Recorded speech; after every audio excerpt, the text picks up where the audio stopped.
माधव विद्या संकुल online teaching में विद्यार्थी मित्रों आपका स्वागत है। विद्यार्थी मित्रों, कविता दो तब याद तुम्हारी आती है। मैंने लाइव लेक्चर में भी और उसके अगले वीडियो में भी मैंने आपको इस कविता गान और कविता की समझूती और राम नरेश त्रिपाठी जो लेखक है उसका परिचय भी मैंने आपको समझा दिया था। अब आगे विद्यार्थी मित्रों मैं आपको शब्दार्थ समझाऊंगी।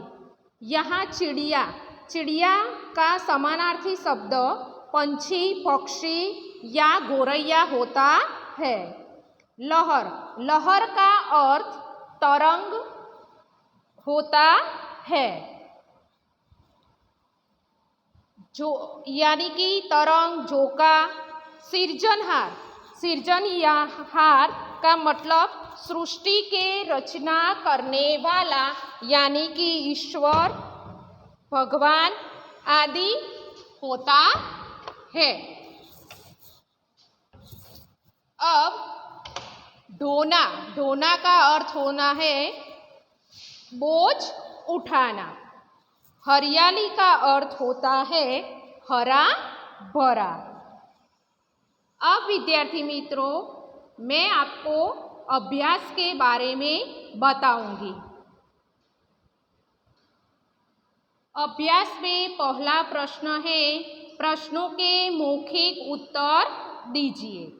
उसमें 4 सवाल है। मैं आपको सवाल और जवाब दोनों समझाती हूँ, आप बड़े ध्यान से उसे सुनना, फिर अपनी नोटबुक में आपको लिख देना है। विद्यार्थी मित्रों पहला प्रश्न है, सुबह होते ही क्या होता है? तो इसका उत्तर है सुबह होने पर चिड़िया चहचहाती है, कलियां खिलने लगती है, चारों ओर फूलों की खुशबू फैलने लगती है। विद्यार्थी मित्रों मैं फिर से उसका उत्तर बताती हूँ। सुबह होने पर चिड़िया चहचहाती है, कलियां खिलने लगती है, चारों ओर फूलों की खुशबू फैलने लगती है। दूसरा प्रश्न है, मैदानों में हरियाली कब लहराती है? तो उसका उत्तर है मैदानों में हरियाली वर्षा ऋतु में लहराती है।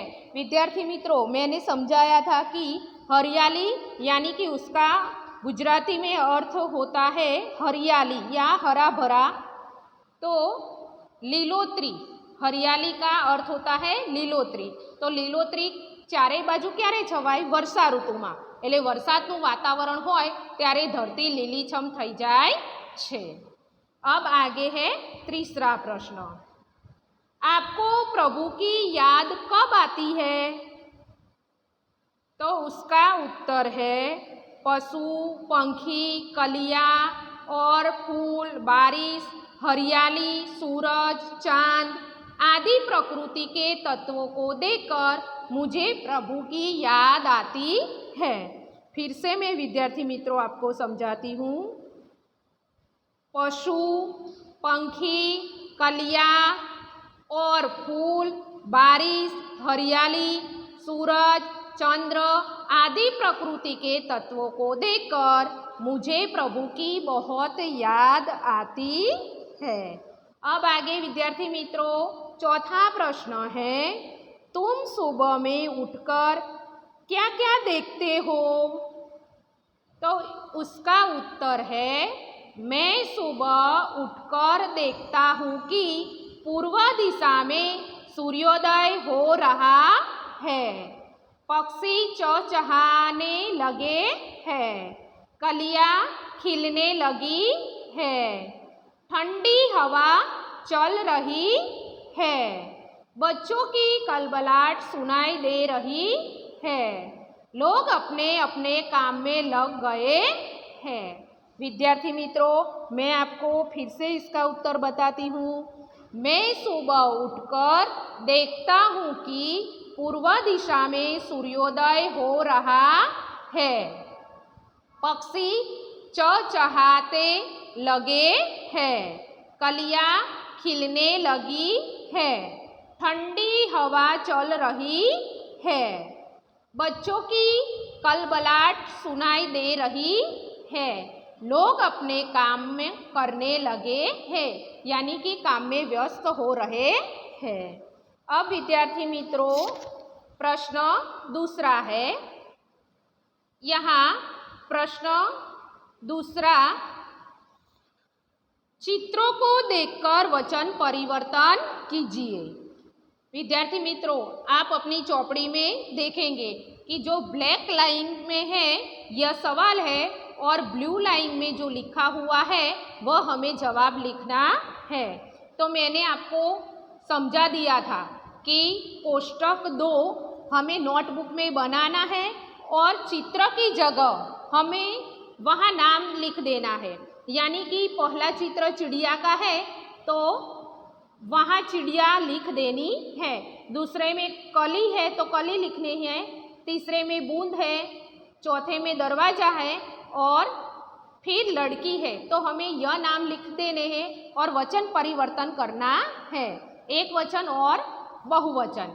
तो पहला यहाँ कोष्टक में दिया गया है चिड़िया उड़ रही है, यानी कि एक ही चिड़िया है इसलिए चिड़िया उड़ रही है, लेकिन यहाँ 3 चिड़िया बताई गई है तो हमें उसका जवाब में आएगा चिड़िया उड़ रही है, यानी कि य के ऊपर चंद्र बिंदी आएगी।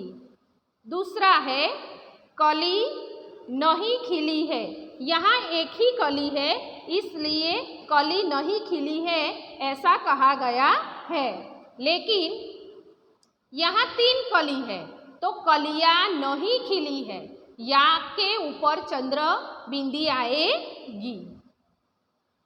अब तीसरा है बूंद गिरती है तो उसके एक ही बूंद है इसलिए बूंद गिरती है, लेकिन यहाँ 3 बूंदे हैं यानी कि ज़्यादा है, बहुवचन है इसलिए बूंदे गिरती है। तो आपने देखा कि द पर मात्रा और बिंदी लगाई जाती है। विद्यार्थी मित्रों यहाँ बहुवचन किया है और हमें एक वचन करना है। तो सवाल में है दरवाजे खुले हैं, तो 3 दरवाजे हैं इसलिए दरवाजे खुले हैं, लेकिन हमें जवाब में लिखना है एक ही दरवाज़ा है इसलिए दरवाज़ा खुला है। यहाँ भी लड़कियाँ खेल रही है तो यहाँ एक ही वचन में हमें जवाब देना है कि लड़की खेल रही है। विद्यार्थी मित्रों मैंने आपको बहुत बार यह कोष्टक लाइव में भी समझाया था और इसमें भी आपको समझा रही हूँ। आपको जो लिखना है यह इसमें देखकर, यह वीडियो को देखकर नोट में लिख देना है। अब प्रश्न 3 है, प्रश्नों को उचित क्रम में रखकर अर्थपूर्ण वाक्य बनाइए। यहाँ विद्यार्थी मित्रों एक आकृति दी गई है, इसमें बूंद की आकृति है और बूंद में यह है कि ही है जल जीवन। तो मैंने लाइव में समझाया था कि आपको बूंद की चित्र बनानी है और ऊपर से नीचे तक जल ही जीवन है ऐसा सीधा ही लिख देना है। अब दूसरा है, यहाँ फूल का चित्र है और जो उचित क्रम में नहीं है उसे अर्थपूर्ण वाक्य बनाकर लिखना है। तो इसमें है फूलों में रंग कौन भरता है। अब तीसरा है, यहाँ बादल का चित्र दिया गया है और उसका सही जवाब है बादल में बिजली क्यों चमकती है। मैंने आपको किस प्रकार लिखना है वो भी समझा दिया था। अब विद्यार्थी मित्रों चौथा प्रश्न है, सबसे तेज कौन छात्रों को साथ के युद्ध में बांटिए और अपने नाम के पहले वर्ण के अनुसार शब्दकोश के क्रम के मुताबिक खड़ा रहने को कहिए। तो विद्यार्थी मित्रों, मैंने समझाया था कि आपको आपकी सहेली है उसके 10 नाम लिख देने हैं और फिर उसे कक्कावारी क्रम से यानी कि शब्दकोश के क्रम से हमें यह सब शब्दों को लिखना है। तो मैं आपको बताती हूँ, यहाँ नाम है, ये उदाहरण है, मैंने आपको समझाया है। आपको इस तरह से लिख देना है: जागृति, काजल, योगेश, धवल, किशन, भावेश, जयदीप। अब हमें उसे शब्दकोश के क्रम से लिखना है। तो उसमें पहला क से शुरू होता है, तो पहला तो स्वर आते हैं, लेकिन स्वर नहीं है इसलिए हम व्यंजन से शुरू करते हैं। काजल, फिर आएगा किशन, फिर आएगा जयदीप, बाद में आएगा जागृति, फिर आएगा धवल, भावेश और लास्ट में योगेश आएगा। इस तरह हमें यह प्रश्न लिख देना है। अब विद्यार्थी मित्रों, 5वां प्रश्न है, नीचे दिए गए शब्दों के अर्थ शब्दकोश में से ढूंढकर तेजी से कौन बता सकता है। यानी कि जो शब्द हमें दिए हैं उसका उत्तर हमें लिखना है। तो उसमें पहला है कुक। कुक का अर्थ होता है कोयल की बोली। कुक का अर्थ होता है कोयल की बोली। दूसरा है इरादा। इरादा का अर्थ होता है संकल्प। तीसरा है तरुवर, यानी कि श्रेष्ठ या बड़ा वृक्ष। आगे है मुग्ध। मुग्ध का अर्थ होता है मोहित। मोहित करना, मनमोहित करना। गुजारिश। गुजारिश का अर्थ होता है निवेदन। विद्यार्थी मित्रों, मैंने यहाँ आपको अभ्यास के बारे में समझा दिया है। आपको यह अभ्यास वीडियो में से देखकर अपनी नोटबुक में सुंदर अक्षर से लिख देना है।